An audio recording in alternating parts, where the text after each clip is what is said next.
Moving the needle. All right, what is up, everyone at Movement Radio? Yes. This is Moving the Needle. DJs and artists that are moving the needle. That's right. And we are so out of our minds, stoked, excited. Yes. We should actually put that on the weekly stoke, that we're stoked. We're that- stoked. that we're Absolutely. doing this. I'm stoked. We are out Double of our whammy. mind, excited to have like the LA legend, our hero growing up in the dance music scene as we got brought up into this crazy stuff called dance music. Our hero, the legend, AJ Mora. Here he AJ, is. welcome. Thanks, man. I appreciate that. Very kind, guys. Thank you so much. That's cool. I'm Absolutely. stoked too. Woo-hoo. Yeah, that's right. Yeah, man.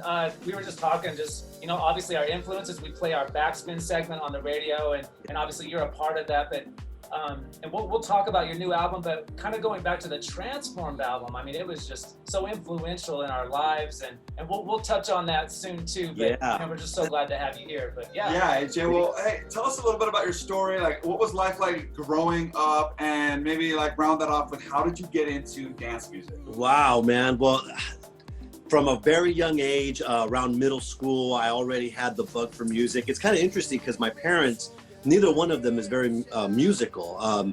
We always tease my dad because being raised in church and stuff, he would sing his heart out during worship, and we'd always laugh at family gatherings that you can't carry a tune in a backpack kind of thing, but he sings with all his heart, and he's awesome.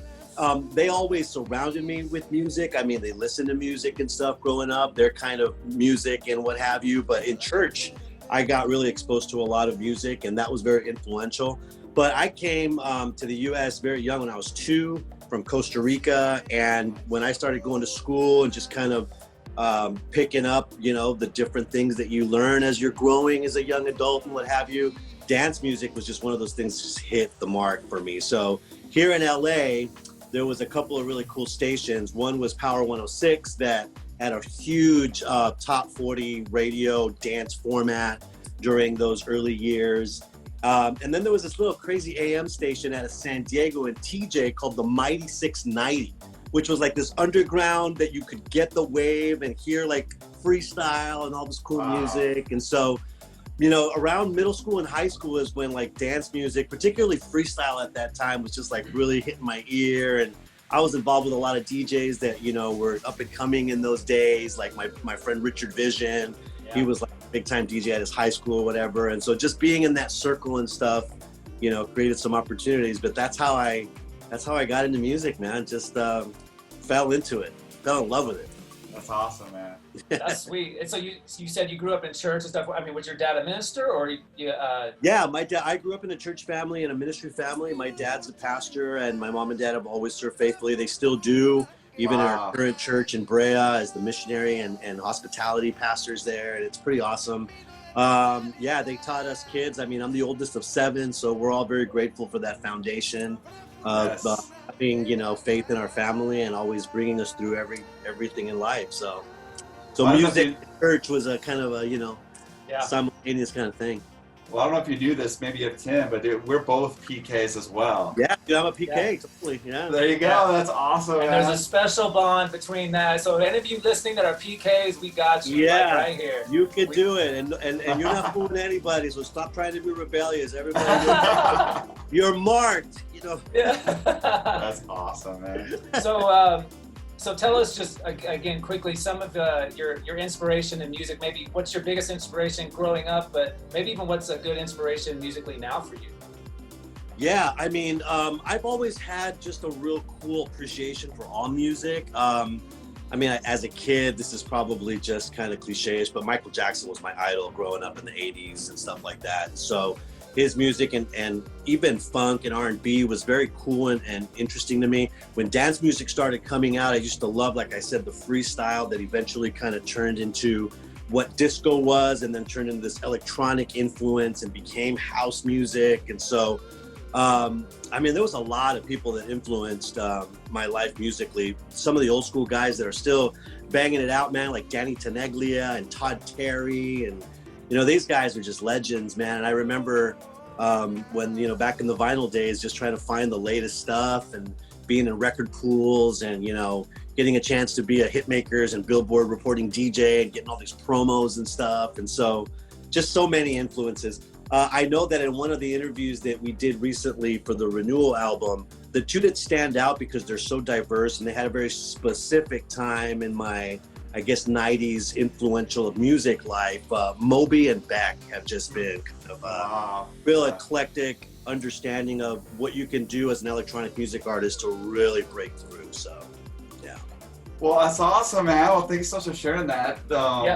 You mentioned the Renewal album, and since we're here, we're gonna go ahead and bring it up. There's the Renewal album. There it is. That's right. That? CD? You know, it's autographed by AJ, all that. You know, and the CD thing. It's almost like opening a vinyl these days because CDs aren't even around anymore. But dude, I know, it's cool. Yeah. So I mentioned it to a few friends, and they're like, "Wait, what? I don't even have a CD player." But you know what? That's cool. Send me one. That's so good. Yeah. Oh, that's all good. I was jamming this out in the car, and I'm just totally digging on it. Now, full disclosure, I am a part of Deep Life Records. I helped AJ release this album, and so obviously I'm biased. But I got to tell you, I obviously we listened to it a lot, getting ready for the release and all that, and it's probably been, I don't know, a week and a half or so, maybe a couple weeks since I kind of fully listened to the album again. And I was just jamming it on the way here, and I'm like, oh my gosh, this is just so good. I still love it. It's awesome. And as an artist, when you hear your song over and over and over, you kind of get tired of it. But dude,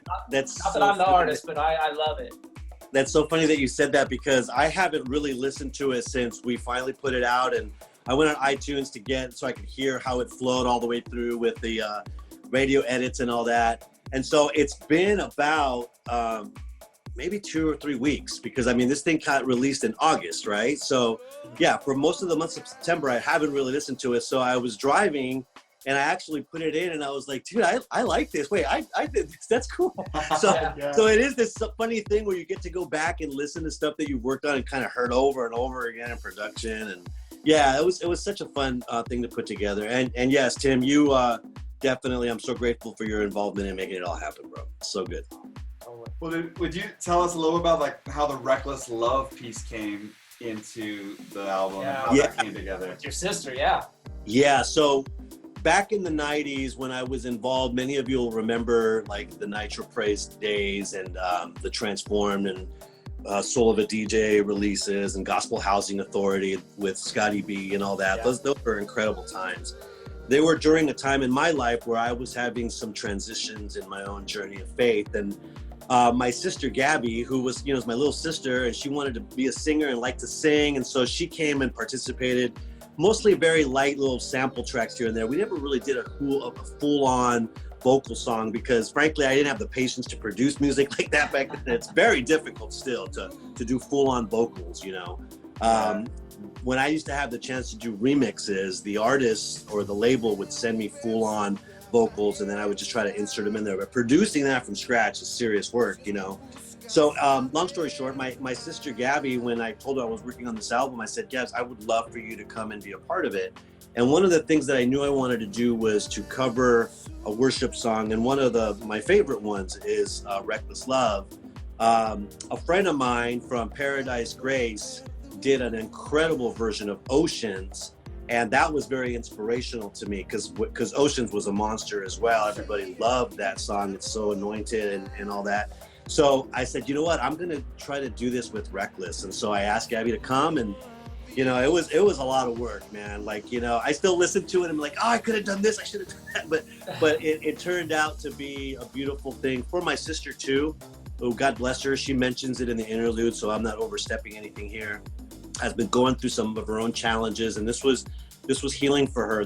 God used this to help bring some peace into her heart about it, and it was very, very cool. So, yeah, that is inspiring. Yeah. That is super cool. I'd love to hear the backstory of that. Yeah. Well, hey man, we're gonna do some stuff on the extended in a minute, but just kind of rounding this part off, what are you looking forward to? Is there anything you're looking forward to? It's kind of weird because obviously you just did an album, so it's almost like that's what you're looking forward to because it's so good. But anything else that you might be looking forward to, or what's next, or just it can be music. It doesn't have to be. It can be anything.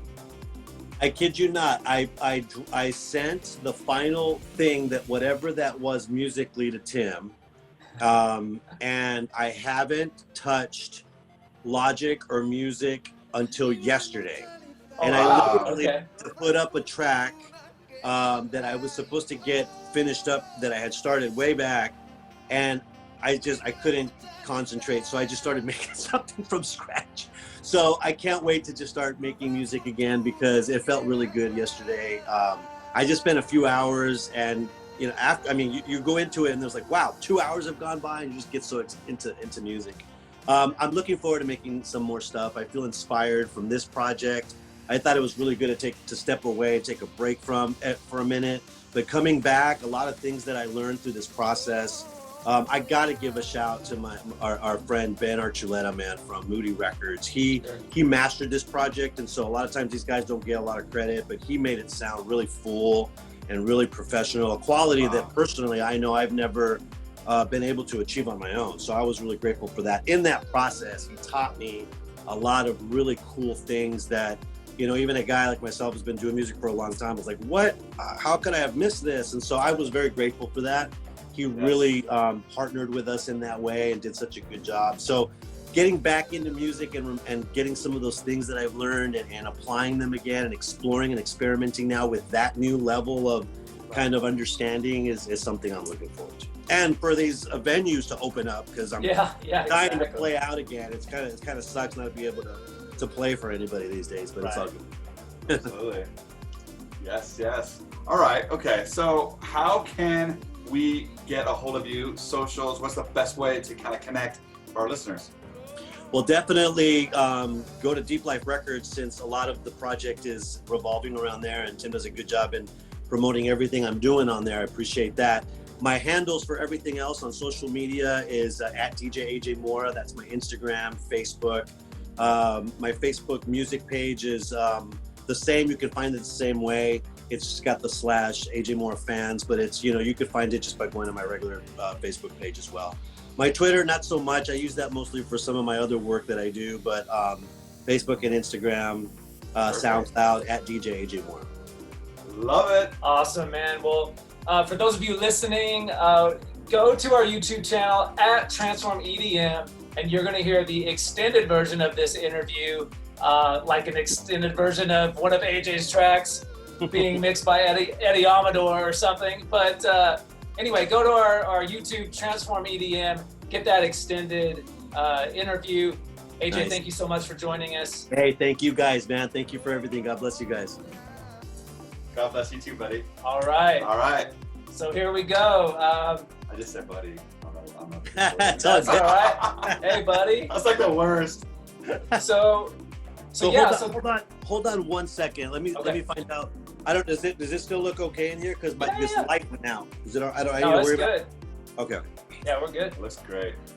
So, talk to us about Insole, man. Talk to us about Nitro Praise. Talk to us about Transform. I mean, that album itself was so influential in our lives. In fact, when we were coming up with the name Transform DJs and Transform Productions, when we were throwing events, like, honestly, that name was an inspiration. Romans 12:2, and we still use that as our kind of key signature for Transform. Romans 12:2, be transformed by the renewing of your mind. So that was just so influential in our lives. Now, when we first started, we called it like Transform, TRANCE, try to because these guys were super into trance, even though I was into house. This is the house guy right here, for sure. Yeah, you know me. I'm the house head. I was like, I kind of acquiesced. I'm we all love house, though. Yeah. At least I got the You can't have trance without house, buddy. That is true.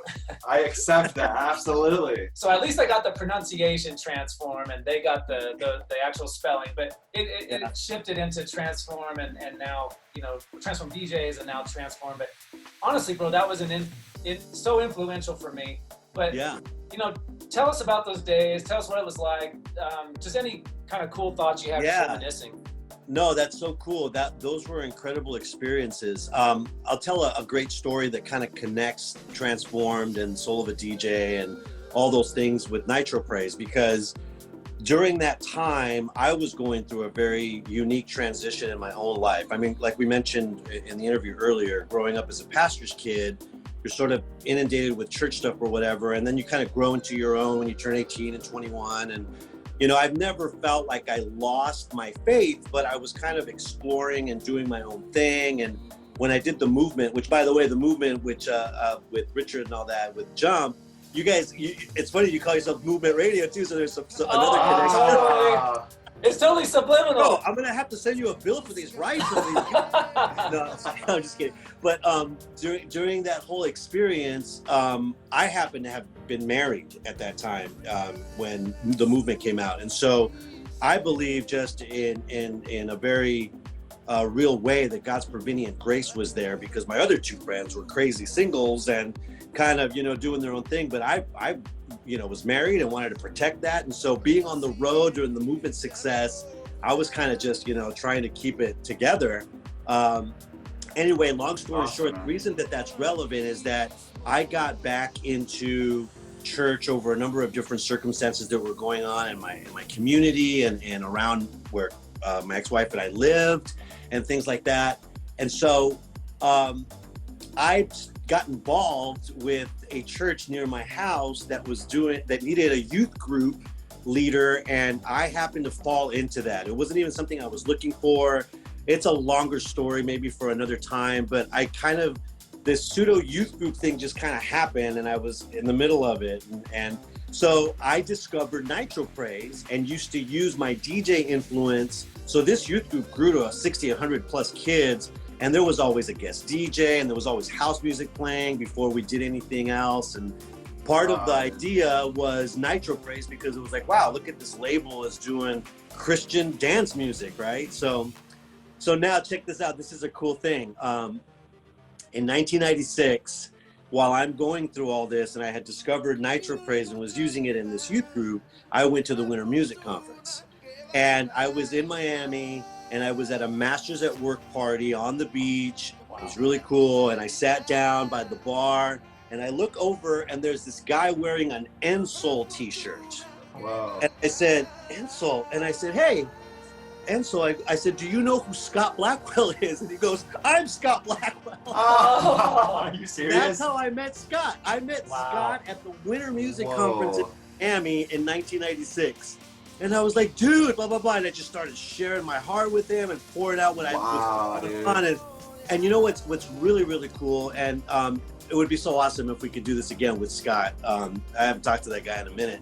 But I know that was a real important connection for him, that what he was doing was being influential, that it was making a difference. I mean, I knew he knew that, but there was a connection that we made there. And he knew a little bit about my history and who I was. And so, needless to say, he lives in the San Fernando Valley, which is literally 20 minutes or so from where I live. But we met all the way in Miami. So I had no idea that he was that close. So that relationship is what got me involved with helping with doing some of the Nitro Praise series, eventually the Transform CD, then Soul of a DJ, the Gospel Housing Authority, which yes. So that's the Ensol connection and story. I love that guy, man. JR from Prodigal Sons and I did a lot of stuff together. Sandra Stevens, I mean, gosh, that voice. If I could find Sandra and have her use those pipes again, man. I mean, she was amazing. Gina, it was good stuff. Good stuff. That is incredible, dude. That is so fun, dude. I love hearing that. That's so good.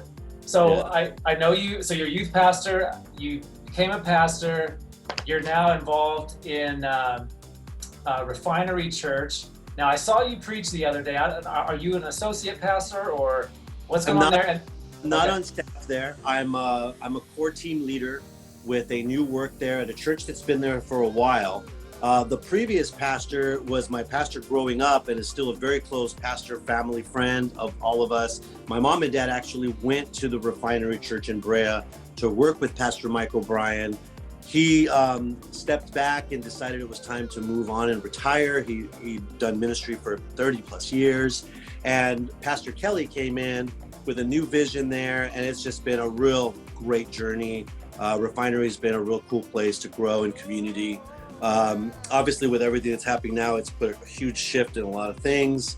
And maybe in a moment, I'll share a little bit more specifically about something with Pastor Kelly. But being there with Pastor Mike before that, and just kind of getting involved there with some of the kids at the beginning, and just getting involved with the new mission and vision there has been really, really cool. So they invite me to share every once in a while. I've done it when we were gathering, and I've done it on their live refinery sessions. And so I'm still involved in ministry, but a little bit less from the traditional spotlight. Sure. Some important changes in my own life. I stepped away from the senior pastoral role at the Herman Church, where I was at for 15 years, from youth pastor to associate to senior. Wow. Back in 2008. So it's been a minute.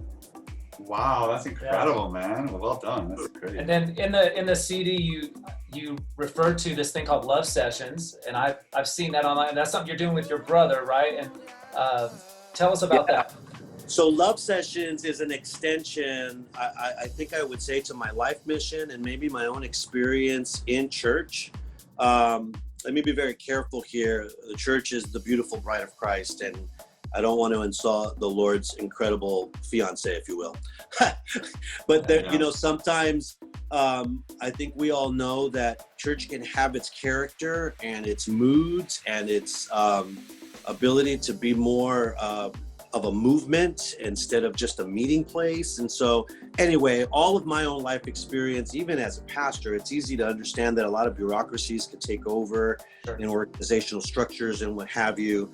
So the gospel will always be, and the mission will always be, and it'll always be run by people who want to do a good job. And so all that being said, I found myself, after leaving the church and getting sort of plugged back into the music scene, a lot of my DJ friends and peers and people just outside of the church protective walls had a really distasteful disposition about church, about Christianity. And, a lot of that gets messed up with our own political realities these days, and just our new social constructs and just opinions and histories and whatever. And so God had put something on my brother Alex and my heart, that we needed to be ambassadors to those who didn't understand that Jesus was really cool and not always being well represented even by his own people. Right. So Love Sessions was very intentionally created to be that, I don't even want to call it a parachurch, but to be a place and a way that you could talk about faith, hope, and love in not your traditional, usual way. For example, we'd get together and be like, how many of you, want more love in your life? Hello, more hope, more joy and peace and goodness and gentleness, and faithfulness and kindness and self-control.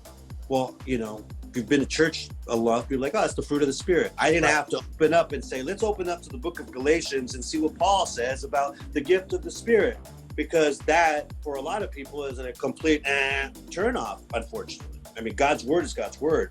But without having to do that disclaimer or even intro up front, God's word is still God's word. And so you get to share almost undercover, the fruit of the Spirit with the people who said, yeah, I want that. They are saying, I want the fruit of the Spirit, Right.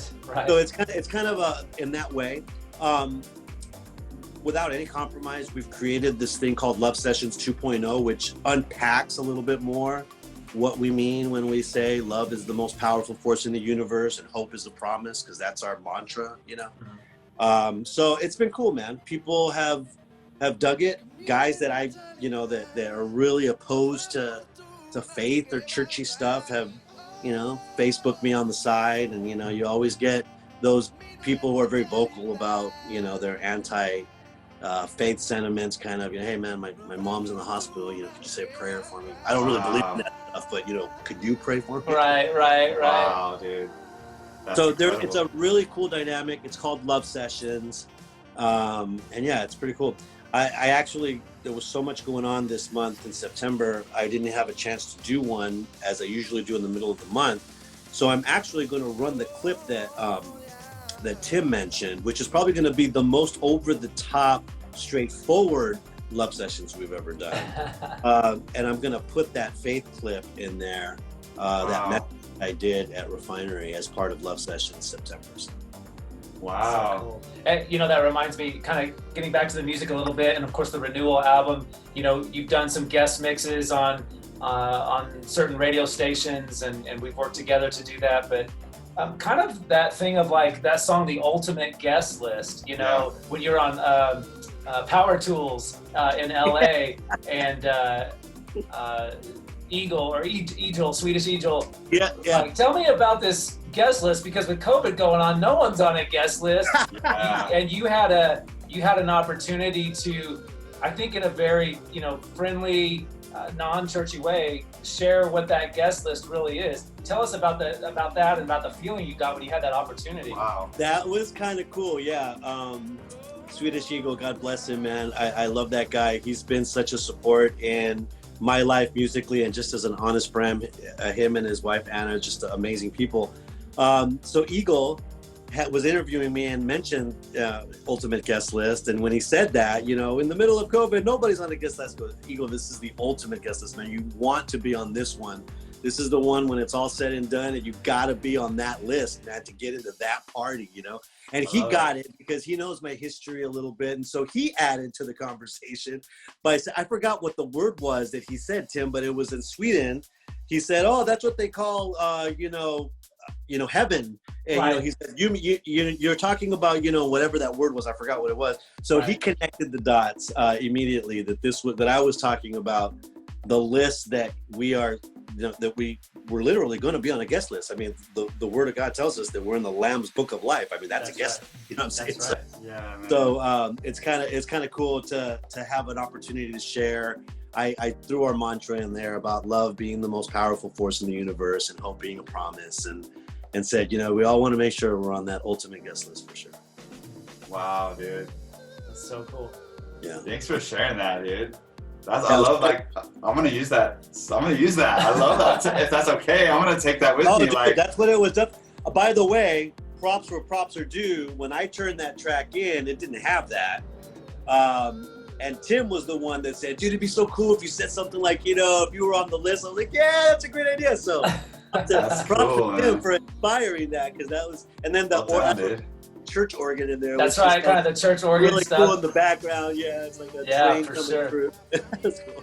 Awesome, man. Well, maybe just a couple more questions. One I want to ask is, what would you give I mean, you've got the history and the context. You've seen technology change. You've seen the way things have done from a show standpoint, from a production standpoint, from an outreach standpoint. What would you give any just aspiring DJ or producer that they know they want to do something for God using that, but they're not really sure where to start or how to just make the best of that, doing something for the Lord using those gifts and talents? So just anything along those lines around DJing, production, and how to use it for the Lord. So good. I know that throughout the years, since those early days with Ensoul, there were always these really important conversations about how dance music could even be used because of the nature of the secular dance music scene being so saturated with, you know, like this is when we were growing up, and, you know, people at church thought the drums were from hell and what have you. It's like sex, rock and roll. It's like, And it's an honest conversation. I think it's important to try to decipher that. But music is music, and dance music is so stinking spiritual. And if we could give God glory and honor in any way for giving us the gifts of producing music, the ability to share and manifest art that way, and remind ourselves and others that this isn't just something that happened on accident, but it was a gift that was given, and it comes from a creator who loves us, and music does things in our minds and is healing, and all of the things that, you know, we know music can do for other ideas and spirits, if you will. You know, I love any great song. You know, I've always had this interesting challenge of not trying to identify myself as a Christian DJ, but mostly a DJ who is a Christian. And that's a real difference. There's a real significant difference between that, because I've seen a lot of guys committed to, dude, I won't play any secular music. It's Christian music only. If that's what God has put on your heart and you feel like you're being obedient to what God is telling you, I support and respect and appreciate that. I don't necessarily think that needs to be for everyone. I think that we have to be obedient to how God calls us to do different things. And so to all of you that are watching and listening, if you feel like God is saying he wants to use you to make music and utilize dance music or production or anything that has to do with the dance music scene to give him glory, find creative ways to do that. As a DJ, and because of my experience growing up in faith and some of the experiences that I had in the church and things, I've allowed DJing to, be a voice, man. I get into conversations with a lot of people all the time in the most unusual places. I got to tell you, I've probably had, if not the same, even more significant ministry opportunities at 2 a.m, at a Denny's, after an event, or at a bar, in a dark corner with music in the background. I mean, I can tell you some stories of me literally crying and praying with someone in the middle of a free party because they were going through it and that was the moment. Wow, Awkward. dude. I didn't want to do that. But, when that moment comes up, it's like, here we go. Got to do it because that's what's up. So just be open. I mean, God made us creative creatures. And so That's right. let God show you how to be creative. Wow, dude. Thank you so much, dude, for sharing that.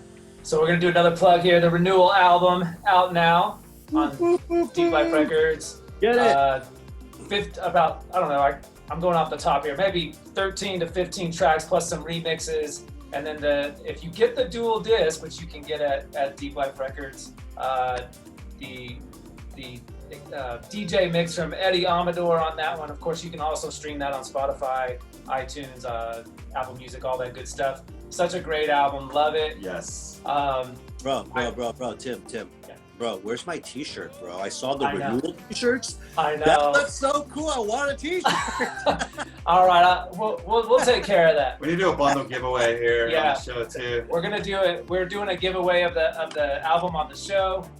So look in the comments on how you can do that, and of course we'll keep spewing it out on the radio how you can win this CD. But we'll get you the hookups. We have a couple more fun questions, but I gotta say, bro, listening to it all, I love all the songs. Yes. I love all the songs, and they're great. But I have to say, still,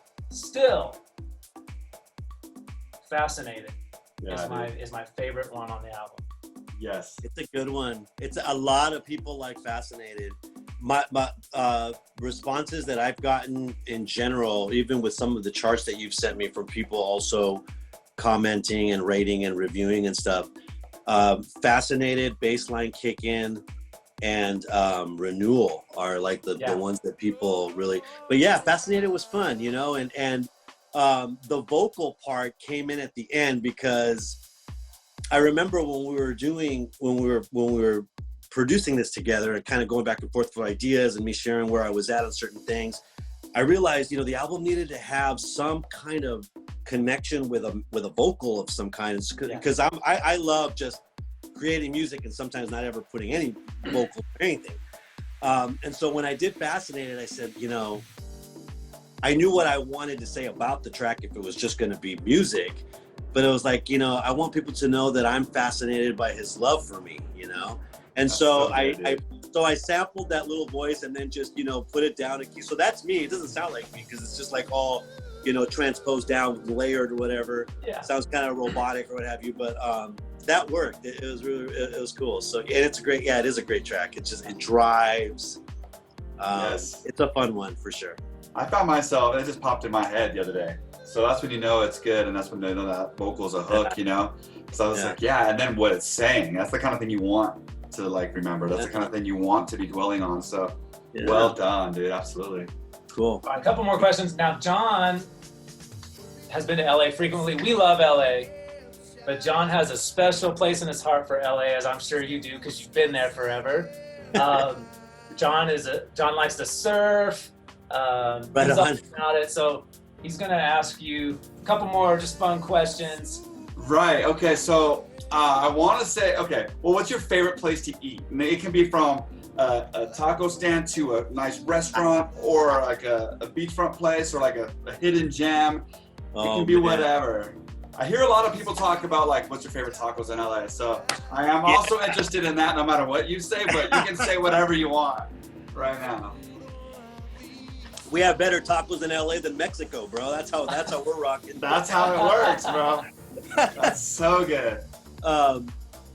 There's a lot of great eateries around the city of LA, man. Even just the outskirts, like if you go towards Huntington Beach and Newport, there's a lot of great stuff out here and in around the city and downtown. Geez, there's so many that I can think of. I'll stick to one that I go to a lot because it's really close to my house and they have such a huge variety and my kids and I love it. I have my 2 sons and they're young adults, but they're young adults and they're awesome. And when we go grub, they're like, let's go to El Pescador. And Pescador is a little chain that I believe is just around LA. I'm not sure that they're anywhere else, but it's a Mexican seafood restaurant. Ooh, and they also it's amazing. They're everything. If you love seafood, they're the way they do it is amazing. And they also have Pescador in LA for some solid Mexican seafood, and they also have your steaks and your chicken and carne asada and the whole deal. Wow. Yeah, that's that. I would have to go for that one because I go there a lot with the kids as a special. Let's go to our favorite, place. That's perfect, dude. Well, when we come out one time, we'll buy, but you can show us. You can show us where it is. We're going to El Pescador. All right, let's do it, man. That's so good. All right, man. Okay, go ahead. I think we know who your favorite sports teams are, but who's your favorite sports team? Bro, I really do love all sports, and I'll just be honest that I jump on the bandwagon for basketball, hockey, and anything else in LA. But by far, my Dodgers rule, and they're awesome. And they're going to take it this year, and Mookie Betts is a beast, and everybody better watch out. And we're going all the way. We have to play the Brewers on Wednesday, dude. It's like this crazy season has this wild card 3-game series where you can have this incredible record. The Dodgers have the best record in all of Major League Baseball right now. And if we don't win 2 of these games, we're done. It's like I can't even handle the pressure, bro. Right. Come on, man. We'll be rooting for the Dodgers. I had no clue you're a Dodger fan. I mean, if anyone's on AJ's feed at all, it's just blue the whole time, and he gives us play-by-play updates with the Dodgers. Like I'll be watching the game and someone will hit a home run and I won't even say anything. I'll just put a blue heart. And if you know what's up, you know what's up. That's so good, dude. Well, just along the lines, I listened to a podcast out of LA, and one of the questions they ask is, what's your favorite Dodgers moment outside of Kirk Gibson's Grand Slam? What would you say? I mean, if you had to pick one, and I might not know it, so we're gonna be fake reacting. Well, I'll tell you one that really ticks me off. Okay. And you could Google this because I was at this game. I can't even remember what year it was or whatever, but I was there with some friends. We were losing by 4 runs, and it was the 8th or 9th inning, and we're like, let's beat traffic, and we left, and we got the game on the car, and the Dodgers pull off one of the most historic events ever, which was they hit 5 home runs in a row. Yes, and won the game, and we were like, what the heck? Why did we leave? It was pretty cool because it's one of those things where not very many teams have done that. It was back-to-back home runs to win the game, and the first one gets hit when we're in the car and we're driving. It was like, oh wow, they got a home run. And another one, we're like, oh wow, 2 more. And another one, we're like, what? So I guess you learned your lesson, not to leave. Bro, that was tell me about it. Ever since then, because this was years ago, but if you Google that, when did the Dodgers hit? It was 4 or 5 home runs back to back to win that game. It was like, So it was a historical moment that I missed because we left early. Oh my gosh, that's good. Thanks for sharing that, dude. My mom told me my grandpa was a Dodgers fan, so I don't know if that was even Brooklyn days or what, but either way. I'm not that old, bro. It had to be Brooklyn days. Yeah. Awesome, yeah. Right on, man. Cool, man. Well, AJ, thank you so much for spending some time with us and the listeners of Movement Radio. Hopefully we'll get to do it again sometime. We'll keep jamming the tunes from the Renewal album. Best of luck with all of that, and obviously any new productions that come along the way, we'll definitely jam them. But again, hey, You're a legend. We love Yes. you. Thank you so much for all you've done guys. to like pave the way for even us to be able to do this radio show even right now. Absolutely. So thank you so much. You're And welcome. Yeah. thanks for taking the time. We really appreciate it. God bless you guys. Thank you. Very sweet, man. I appreciate you guys. Blessings. Awesome. All right.